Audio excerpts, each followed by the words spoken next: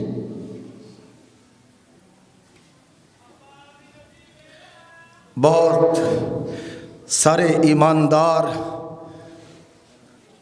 اپنی روحانی زندگی کے اس مقام پر گر پڑے جب وہ روحانی زندگی میں گویا پرواز کر رہے تھے۔ شاید وہ جب خدا کا کلام سناتے تھے تو لوگ ان کے وسیلے سے برکت پاتے تھے، شاید ان کے گیتوں کے گائے جانے کے وسیلہ سے دوسروں کو برکت ملتی تھی، شاید بہت سارے ایسے ایماندار جو کبھی خدا کی رفاقت شراکت میں بہت زیادہ آگے بڑھ رہے تھے اور وہ دوسروں کے لیے ایک مثال اور نمونہ تھے، لیکن اگلے ہی لمحے ابلیس ان کے راستے میں آ کھڑا ہوا اور اس نے ان کو نیچے گرا دیا۔ خداوند یسوع مسیح اپنی روحانی زندگی کے بلند پایا مقام پر ہیں اور ابلیس اس کا پیچھا کر رہا ہے۔ خداوند کے کلام سے میرے ساتھ ایک حوالہ نکالیے، پہلا کرنتھیوں اس کا 10واں باب اور اس کی 12ویں آیت بڑی ہی قابل غور ہے۔ کلام میں لکھا ہے، پہلا کرنتھیوں 10واں باب 12ویں آیت، پس جو کوئی اپنے آپ کو قائم سمجھتا ہے وہ خبردار رہے کہ گر نہ پڑے۔ جو کوئی اپنے آپ کو قائم سمجھتا ہے وہ خبردار رہے کہ وہ گر نہ پڑے۔ میں روزہ رکھتا ہوں، میں دعا کرتا ہوں، میں چرچ جاتا ہوں، میں خدا کے لوگوں کی رفاقت میں رہتا ہوں، ابلیس میرا کچھ نہیں بگاڑ سکتا۔ ابلیس کبھی بھی آپ کے راستے میں آ کر آپ کے سامنے ایسی آزمائش رکھ کر جو کہ آپ کے لیے ٹھوکر کا باعث ہو سکتی ہے، آپ کو گرا سکتا ہے۔ سو ابلیس خدا یسوع مسیح کو گرانے کے لیے یسوع مسیح کی روحانی کمزوری جو کہ اس کی ذات میں تھی ہی نہیں، اس موقع پر اس کے پاس نہیں آتا، بلکہ کس موقع پر اس کے پاس آتا ہے؟ جب خدا یسوع مسیح روحانی طور پر گویا سرگرم ہے،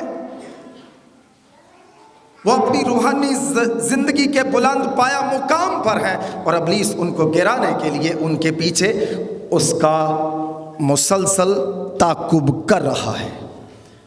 اس لیے ہمیں بھی اپنی مسیحی زندگی میں اپنی فکر کرنی ہے اور خبرداری کرنی ہے کہ کہیں ایسا بھی نہ ہو، ہمارے ساتھ بھی ایسا نہ ہو کہ ہم جب روحانی طور پر خداوند کے ساتھ وفاداری کے ساتھ چل رہے ہوں اور ابلیس ہمیں گرانے کے لیے ہمارے پیچھے آ کھڑا ہو، اور وہ ہوتا ہے۔ دوسری بات، خداوند یسوع مسیح کی آزمائش وہ کب کرتا ہے؟ جب خداوند یسوع مسیح تنہائی میں بیابان میں 40 دن تک فاقہ کر رہے ہیں، روزہ رکھ رہے ہیں، اور کلام نہیں کہتا کہ اس کے ساتھ کوئی اور شخص تھا۔ یہ خداوند یسوع مسیح کی خدمت کا پہلا سٹیپ تھا جس میں وہ خود کو خداوند کی حضوری میں دینے کے لیے تنہا بیابان میں یہ 40 دن کا عرصہ گزار رہے تھے. اور جب وہ تنہا ہے، جب اس کے پاس کوئی نہیں ہے، آزمانے والے نے اس کے پاس آ کر اسے آزمایا. یاد رکھیں، تنہائی بہت دفعہ ہمارے لیے آزمائش، ٹھوکر کا باعث بنتی ہے. مجھے کوئی دیکھ نہیں رہا ہے، نہ میرے والدین مجھے دیکھ رہے ہیں، نہ میرے بہن بھائی، نہ یہاں محلے کے لوگ ہیں، یہاں تو ساہیوال کا کوئی جاننے پہچاننے والا بھی نہیں ہے. کس کو پتہ چلے گا اگر میں یہ برائی کروں، اگر میں اس آزمائش میں شکار بھی ہو جاؤں تو کس کو پتہ چلے گا؟ بہت دفعہ جب ہم تنہائی کا شکار ہوتے ہیں، تنہا کمروں میں، تنہا فلائٹس پر، تنہا کسی مقام پر بیٹھے ہوتے ہیں، جب کوئی ہمارے آس پاس نہیں ہوتا، یاد رکھے تنہائی ہی وہ لمحہ ہے جب ابلیس آپ کے پاس آ کر آپ کو گرا سکتا ہے. ہوا کے ساتھ آدم تھا، جب ابلیس اس کے پاس آیا، کلام نہیں کہتا کہ آدم اس کے پاس تھا. اس نے دیکھا کہ ہوا تنہا ہے اور اس نے اس کی تنہائی کا فائدہ اٹھایا. اور میرے عزیزو، جب وہ تنہائی کا شکار تھی، ابلیس نے آ کر اسے دبوچ لیا، اس سے وہ ممنوع پھل کھانے کا عمل کروا دیا جس کا خداوند نے حکم نہیں دیا تھا. کب؟ تنہائی میں.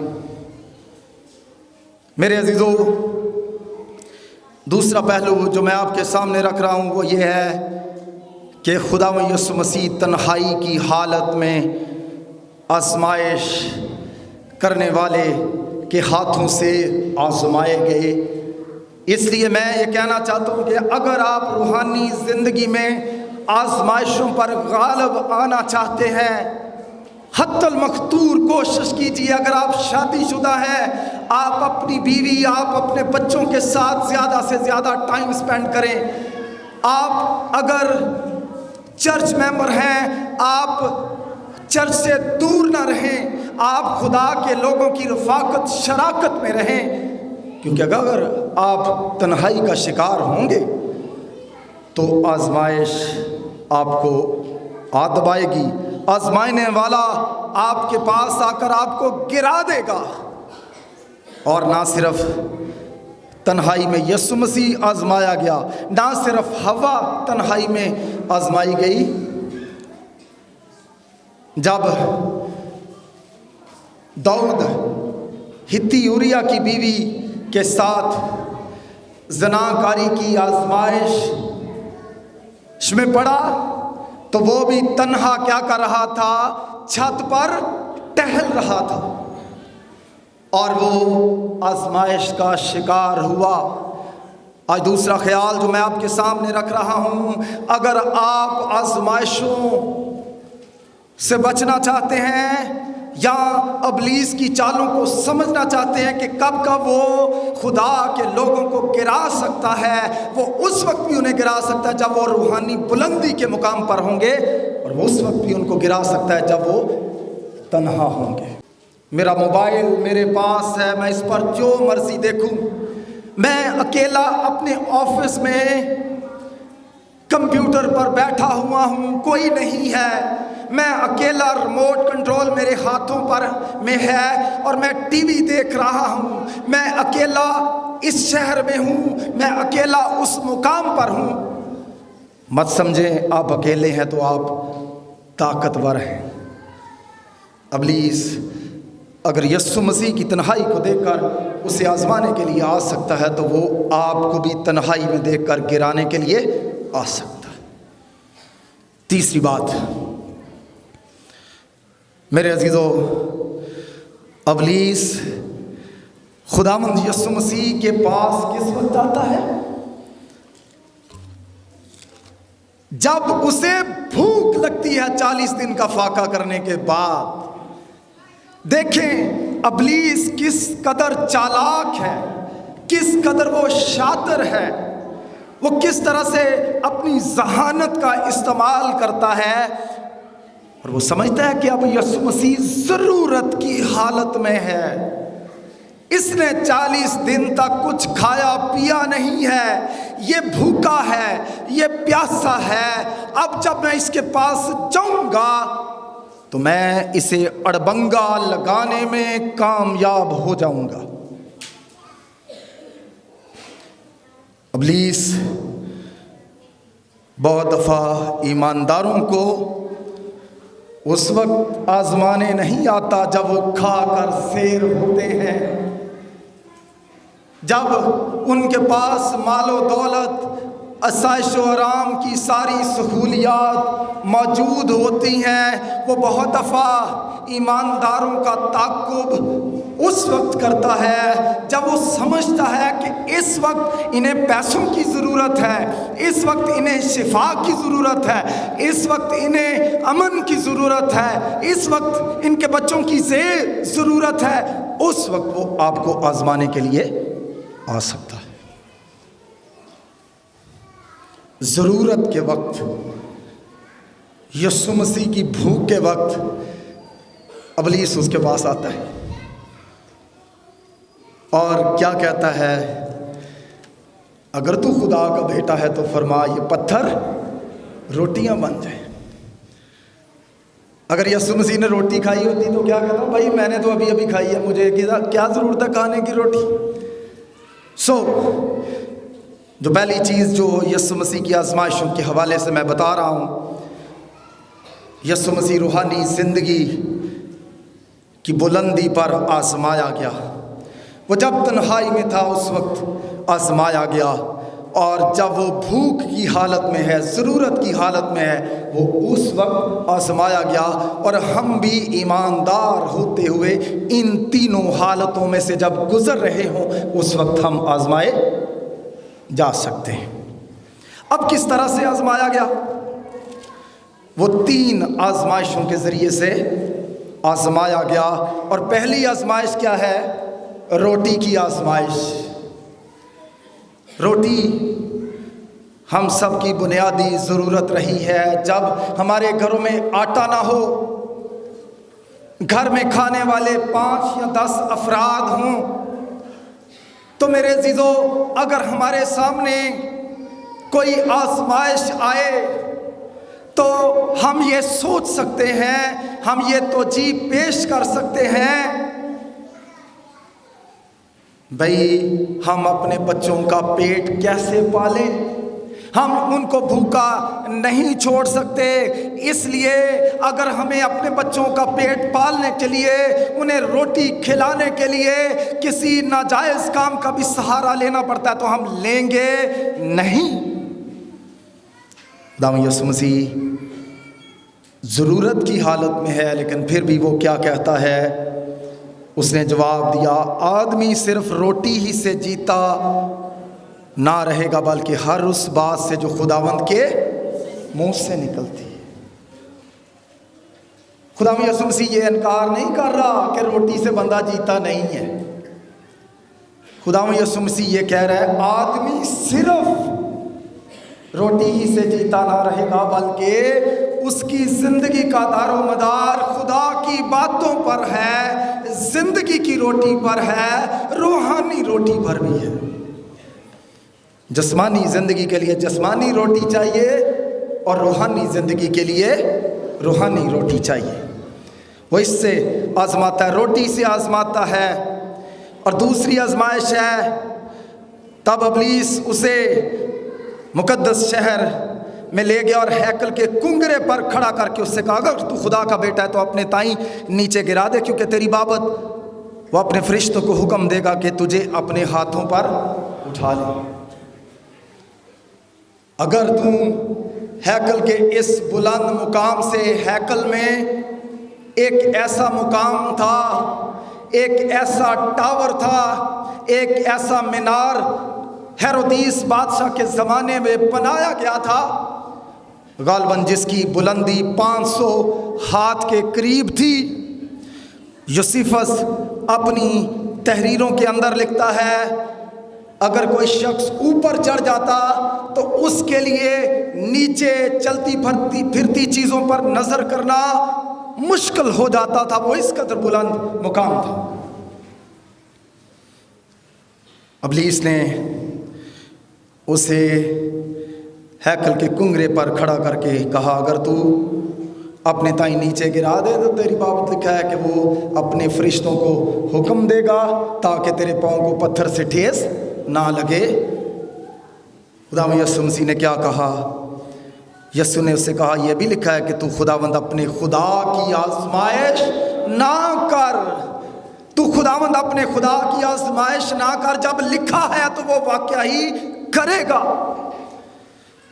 یسوع مسیح روٹی کے ذریعے سے آزمایا گیا اور یسوع مسیح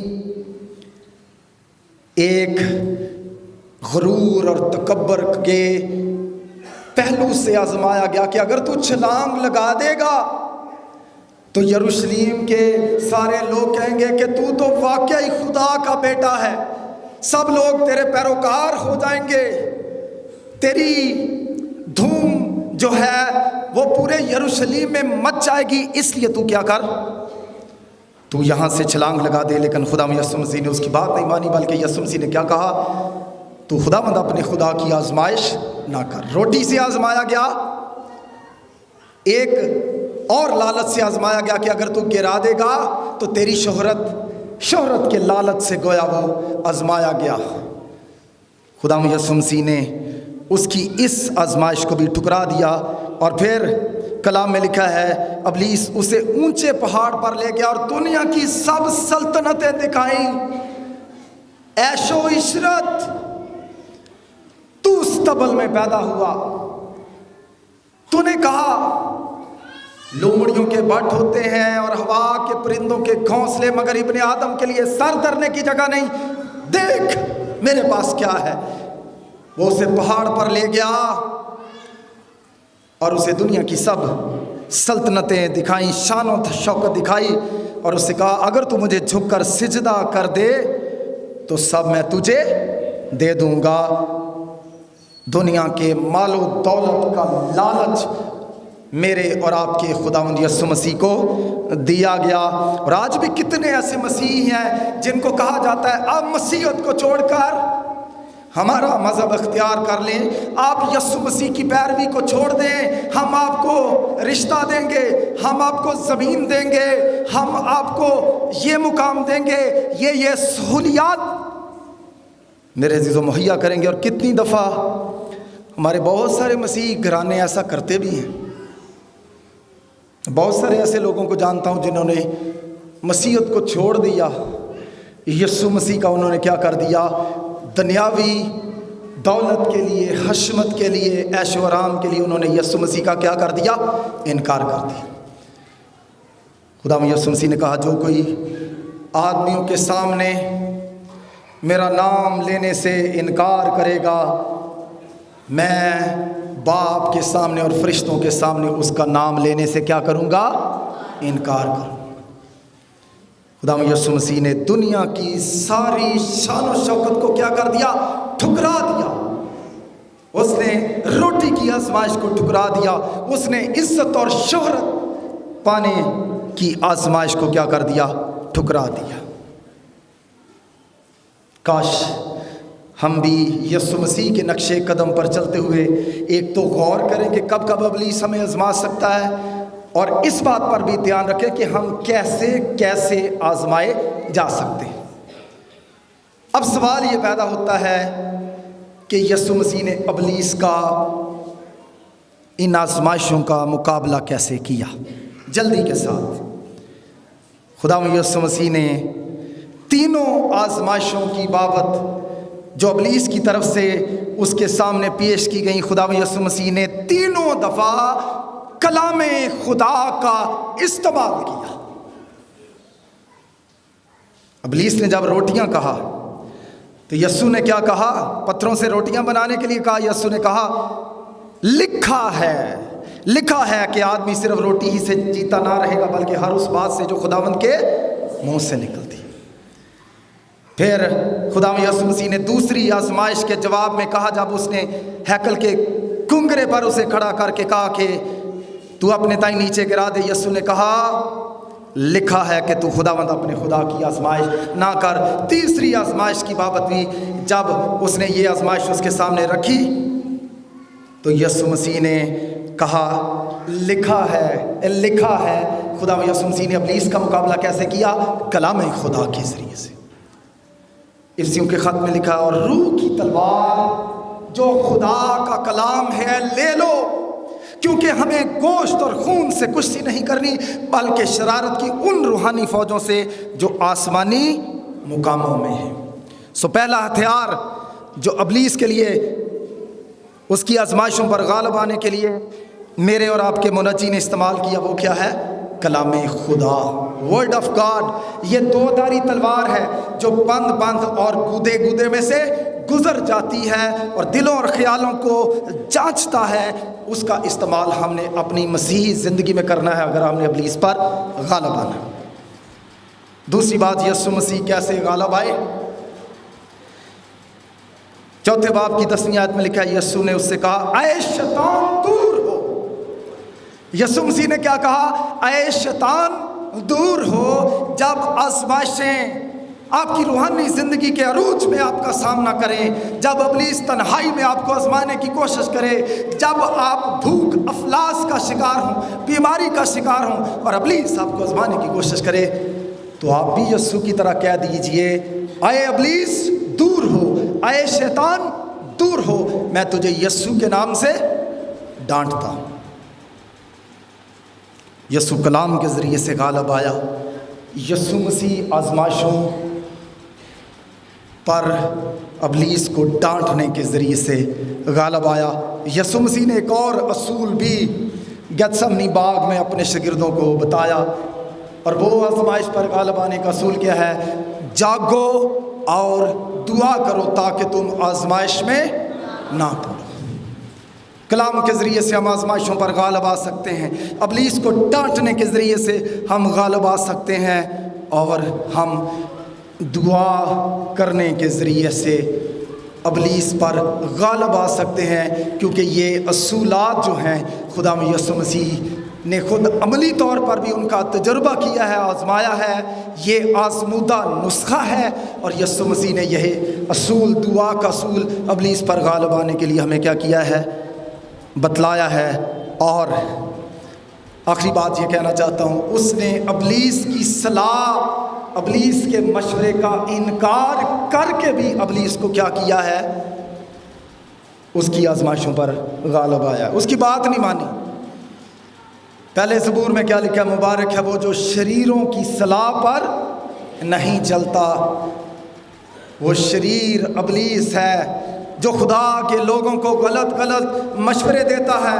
بھئی آپ کی نوکری نہیں ہے، بھئی آپ کے گھر میں شفا نہیں ہے، بھئی آپ کے گھر میں ٹی وی نہیں ہے، دیکھو ان کے گھر میں یہ ہے، ان کے پاس گاڑیاں ہیں، ان کے پاس یہ وسائل ہیں، آپ کے بچوں کے پاس اچھے کپڑے نہیں ہیں، آپ کے پاس تعلیم نہیں ہے۔ ابلیس ایسی آزمائشیں ہمارے سامنے رکھ سکتا ہے، لیکن ہم نے کلام کے ذریعے سے، ابلیس کو ڈانٹنے کے ذریعے سے، دعا کے ذریعے سے، اور ابلیس کی بات نہ مان کر ہم نے کیا کرنا ہے؟ آزمائشوں پر کیا آنا ہے؟ غالب آنا۔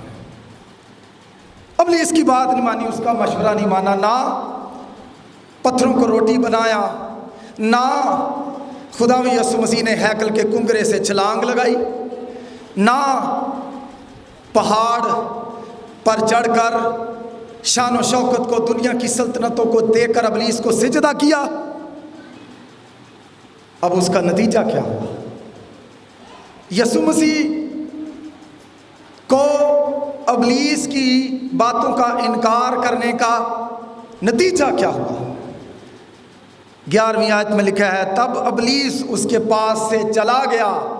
جب کلام کے ذریعے سے مقابلہ کیا گیا تو ڈانٹنے کے ذریعے سے مقابلہ کیا گیا. جب اس کی بات کو یسوع مسیح نے نہ مانا تو کلام کہتا ہے ابلیس اس کے پاس سے چلا گیا. جب آپ یہ ہتھیار استعمال کریں گے، یہ اصول اپنائیں گے، ابلیس کی آپ کے پاس سے چلا جائے گا. اور آگے ایک اور بات ہے، اور فرشتے آ کر اس کی خدمت کرنے لگے، اور فرشتے آ کر اس کی خدمت کرنے لگے. ابلیس کی باتوں پر عمل نہ کیجئے گا. خدا فرشتوں کو بھی آپ کی مدد کے لیے بھیج کر آپ کی ضروریات پوری کر سکتا ہے، یا کسی انسان میں جو گویا فرشتہ سیرت ہو وہ اس کو بھیج کر آپ کی ضرورت کو پورا کر سکتا ہے. خدا یسوع مسیح کی آزمائشیں میرے اور آپ کی روحانی ترقی کے لیے، آگاہی کے لیے لکھی گئی ہیں تاکہ ہم اس سے مستفید ہوں. لیکن اس کے ساتھ ساتھ اس کا ایک الہیاتی نقطہ بھی ہے. کیوں خدا یسوع مسیح آزمایا گیا؟ ایک تو اس لیے آزمایا گیا تاکہ وہ ہمارا نمونہ بنے کہ جس طرح وہ غالب آیا ہم نے بھی اپنی آزمائشوں پر کیا آنا ہے، غالب آنا ہے. اور دوسرا وہ اس لیے آزمایا گیا کہ وہ آدم اول جو باغ عدن میں ناکام ہوا، یسوع مسیح آدم ثانی بن کر ابلیس پر غالب آ کر کامل خدا بھی ٹھہرے اور کامل انسان بھی ٹھہرے. یسوع مسیح ساری آزمائشوں پر غالب آیا. آدم اور حوا باغ عدن میں ناکام ہوئے. بنی اسرائیل قوم 40 سال تک خداوند کی آزمائشوں سے گزرتے رہے، خداوند کی طرف سے آزمائے گئے اور وہ اپنی آزمائشوں میں ناکام ہوئے. لیکن خداوند یسوع مسیح اپنی آزمائشوں پر غالب آیا. ہم نے بھی غالب آنا ہے. خداوند آج کے کلام کے وسیلہ سے آپ کو برکت دے. آمین.